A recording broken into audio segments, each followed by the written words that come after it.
Hi, welcome to our One Flooring Minute, where I try to answer commonly asked flooring questions in less than a minute. So, today's question is, how do I know when it's time to trim my dog or my cat's nails to protect my flooring?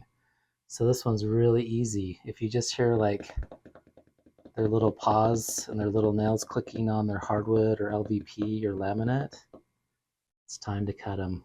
It's really easy. We get asked this from time to time. Well, when do I know? If you can hear them, it's time to trim them.